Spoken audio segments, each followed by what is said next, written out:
किसान भाइयों, अभी किन्नू के अंदर जो है खाद देने का काम है वो पूरे ज़ोरों शोरों पर चल रहा है।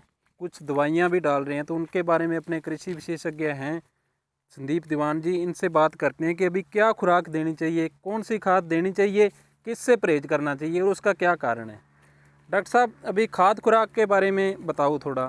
किसान साथियों, इस समय जो पोजीशन है, आपको नाइट्रोजन युक्त खादों से बचना चाहिए, चाहे वो यूरिया चाहे डीएपी है चाहे कोई एनपीके। चाहे एनपीके है। अपने को सुपर खाद देनी चाहिए, अच्छी कंपनी की सुपर देनी चाहिए। दूसरा, उसमें गोबर की खाद देनी चाहिए, समझिए। गोबर की खाद जरूरी है। गोबर की खाद नहीं है तो कोई कार्बनिक खाद भी दे सकते हैं अपने, और वो जरूरी है। इसके साथ जो आप पोटास की बात करें, तो पोटास आपको मेरी पर्सनल राय है कि आप एमओपी तो देते हैं तो दे सकते हैं, पर उसकी मात्रा ज़्यादा नहीं होनी चाहिए। या तो एसओपी, और सबसे बढ़िया अगर पोटास है तो मैं मानता हूँ, जैसे मतलब कि आपकी राख आती है ना, जैसे चूल्हे की राख मान लीजिए, और जैसे मान लीजिए अभी पावर प्लांट की राख है, तो कई कई फैक्ट्रियों में पावर प्लांट की राख है उनके अंदर, तो उसमें 16.2% पोटास है, ठीक है। और वो ऑर्गेनिक फॉर्म में है। उसको देना चाहिए, सबसे बढ़िया है वो। 1.5 किलो 2 किलो पौधे को दे दो। ठीक है। एक तो वो ऑर्गेनिक मैटर की तरह काम करेगी, दूसरा उसमें ऑर्गेनिक फॉर्म में है, पोटास है, और वो लंबे समय तक बनी रहेगी।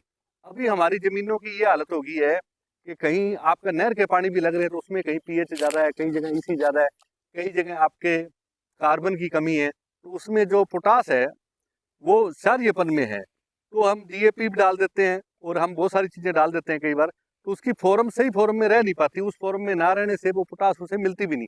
जब हम जांच करवाते हैं तो पोटास खूब आती है, और जब हम देखते हैं तो पोटास की कमी पाई जाती है पत्तियों में। तो उसका कारण है पोटास मोबाइलजर जो बैक्टीरिया वो खेत में नहीं है, उसके लिए हम गोबर की खाद को कहते हैं कि खेत में डाला जाए, या पोटास मोबाइलजर बैक्टीरिया जैसे फेंचूरिया आता है उसका भी प्रयोग किया जा सकता है, ठीक है। और दूसरा, आप जो सुपर इसलिए बता रहे हैं कि सुपर जो है वो आपकी खेत के अंदर कोई नुकसान करने वाली बात नहीं है। उसमें आपके 16% अच्छी कंपनी में फास्फोरस है, उसमें कैल्शियम भी है, और उसके अंदर सल्फर भी है, ठीक है। तो वो आपके काम की चीज है। उसको इस तरह के पौधे में कम से कम 1.5 किलो डालनी चाहिए। जैसे दो भी आठ डाल नौ सकते साल हैं। का पौधा है ये। हाँ, 9 साल का है। हाँ, 9 साल में 1.5 किलो से कम ना हो, 2 किलो तक भी हो सकती है, पर 1.5 किलो। और पार्ट में डालना चाहिए। पार्ट में इसलिए कह रहा हूँ कि अभी जो लिविंग के अंदर जो अपने जो प्लांट अपने देख रहे हैं, मिट्टी भी एक जिंदा चीज है, प्लांट भी एक जिंदा चीज है। हम इसके पास इकट्ठा भोजन कर देंगे, ज्यादा डाल देंगे, तो क्या है, उसकी फॉर्म बदल जाएगी। इससे ज्यादा बढ़िया किसान थोड़ी सी देखभाल के अंदर थोड़ी थोड़ी मात्रा डालता रहे। 1 किलो 1.5 किलो अब डाल दे, फिर जुलाई के अंदर फिर डाल दे उसके अंदर, ठीक है। फिर उसके अंदर फोलियर से भी दे सकता है, ठीक है। अगर इस तरह से करता है तो वो ज्यादा बढ़िया बात है। कोई भी इसको इस चीज को पकड़ नहीं पाएगा कि कितना डीएपी कितना सुपर होना चाहिए। ये ज्यादा किसान की जजमेंट पे होना चाहिए। एक आइडिया सा दे रहे हैं कि इतने साल गया तो इतना होना चाहिए। अगर उसका खेत स्वस्थ है, उसे लगता है कि मेरे खेत में मेरी मिट्टी में फास्फोरस ठीक है, या मेरा खेत स्वस्थ है, गोबर की खाद डलती है, तो उसमें कुछ ज्यादा डालने की जरूरत नहीं है, ये भी मैं कहूंगा। एक फीडिंग एरिया कौन सा रहना चाहिए, कहाँ पे फीड डालनी चाहिए। फीडिंग एरिया जो है, तने से आप समझो भी 1.5 फीट 2 फीट जगह छोड़ के स्टार्ट करना है वहां से। और जो इसकी कनोपी है, दिन के 12 बजे कनोपी है, उसके बाहर तक लेके आओ आप। हाँ, यहाँ से लेके ना यहाँ तक आना है आपको, बाहर आना है। बाहर इसलिए कह रहा हूँ कि जब खाद इसमें बाहर होएगी तो क्या है कि पानी की उसकी खाद की तलाश में जड़ें इधर की तरफ आएंगी, समझे मेरी बात को। जड़ें आएंगी तो पौधा फैलेगा। हम खुद ही रोके बैठे हैं। कई जगह तो हम खाद सही तरीके से, या तो हम मात्रा ज्यादा डालते हैं या कम डालते हैं, या जगह गलत डालते हैं, या फिर हम ट्रैक्टर से जुताई इस तरह से करते हैं।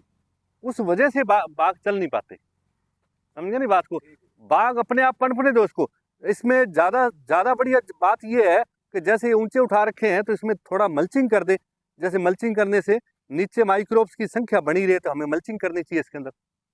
यही डानी काट के आप नीचे रख के उसके ऊपर मल्चिंग कर दे, समझे नहीं बात को। जो बारीक कटिंग है उसको नीचे ही डाल दें। नीचे अच्छा। डाल के उसके ऊपर कोई भी घास फूस उठा के नीचे रख देना चाहिए।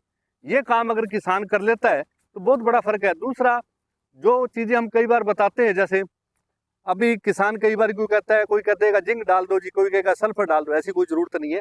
संतुलित पोषक तत्व जो आप 6 एलिमेंट अच्छी कंपनी का कोई भी, जैसे माइक्रो फूड है, ठीक है ना, या और कोई कंपनियों का, आप इसको डालोगे, इसको परिणाम इसमें बढ़िया मिलेंगे। बोरन की उसमें जरूरत है, बोरन उसकी पूरी मात्रा में है। मोलिब्डेनियम भी बाग के अंदर चाहिए होता है, वो इसके अंदर पूरी मात्रा है, ठीक है, फिर उसमें जिंक है, मैग्नीज है, कॉपर है, ठीक है, आयरन है, वो सब तत्व है संतुलित में। उसका मीडिया इतना बढ़िया है कि वो सारे का सारा काम आ जाता है। वो आपके बाग को और आपकी मिट्टी को नुकसान नहीं करेगा। अगर आप जिंक ज़्यादा डाल देंगे या पोटास ज़्यादा डाल देंगे या सल्फर ज़्यादा डाल देंगे, उससे नुकसान भी है कभी उसकी। ज़्यादा यदि नाइट्रोजन युक्त कोई खाद डाल दिए तो उसका क्या नुकसान होने वाला है? देखो, नाइट्रोजन युक्त से सिर्फ इतना है कि उसके अंदर फुटारा, जब नाइट्रोजन जब पौधा इस समय लेगा ना, तो पौधा उसका फुटारा थोड़ा लंबा होने के चांस है। उसमें पत्तियां वेजिटेटिव ग्रोथ की तरफ आएगा प्लांट। तो वेजिटेटिव ग्रोथ की तरफ आएगा तो उसमें फ्लावरिंग फ्रूटिंग पे मौसम के अनुसार वो उसमें कम ज़्यादा हो सकती है, एकदम तेजी से आएगा। उसमें हार्मोन्स जैसे जिब्रेलिक एसिड, इस तरह के हार्मोन्स ज़्यादा बढ़ेंगे जिससे वो बढ़वार की तरफ आएगा। अगर आप मेन जो पर्पज है अपना फ्रूटिंग का वो कम रह जाएगी, बढ़वार हाँ उसकी ज़्यादा हो हाँ जाएगी। हाँ, तो उसके अंदर जो कुछ आते हैं, जैसे कुछ लोग जैसे मॉड्यूलिन इस तरह का प्रोडक्ट यूज कर रहे हैं और भी हैं, उसके परिणाम अच्छे ही हैं, ऐसी कोई बात नहीं है।